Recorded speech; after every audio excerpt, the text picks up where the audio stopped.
First route I was on today was Yorkshire pudding, and my very first route as well back when I started climbing, so it's a lot of history for me as well. Every kind of summer was a couple of weeks away in France or Spain or trying the experience in the Alps.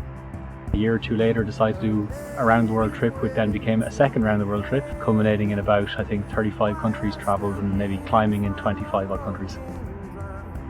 Seeing new cultures, meeting new people, so Asia, just as regards China and Thailand, were just so different. Australia I loved just because of the barrenness as well of all the climbing areas. It's completely flat and there's amazing then rock outcrop suddenly in the middle of nowhere.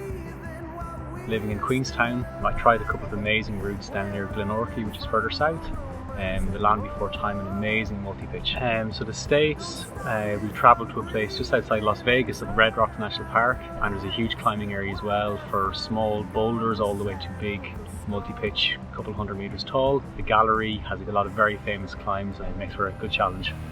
One of the many routes near Chamonix, and I started up with a friend who was more experienced, climbed up, all going well, and we decided to come back down because the conditions were quite poor.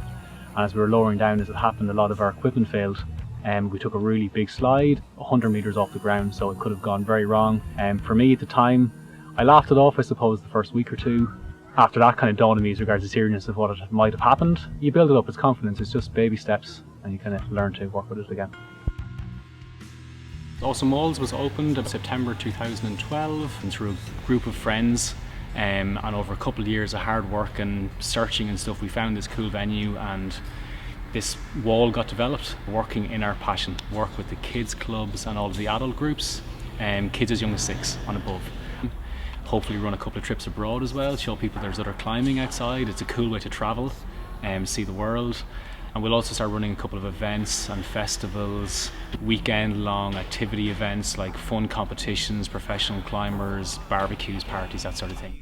Progress into becoming an adventure and a journey for them as well, and it'll take them wherever they want to go. The reason I come indoors myself to climb is not just for to climb indoors or just climbing, it's because I want to train for other reasons. I'm really keen on a few routes to kind of just keep pushing myself as well. I can think of a few routes abroad that I've looked at over the years, big, steep, proud climbs in Spain and France and America. I'm definitely going to go and have a go at it sometime, but who knows. I definitely am quite keen as regards performance at the moment. I'm pushing my own grades and standards and learning what's possible. And it's a fun experience to see what can be done and learn the challenges both mentally and physically of what you can do.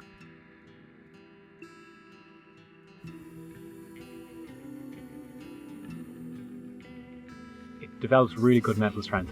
Not only is climbing good for physically, but you get very strong as regards how to calm yourself and deal with a pressure situation. That's what it's so good for.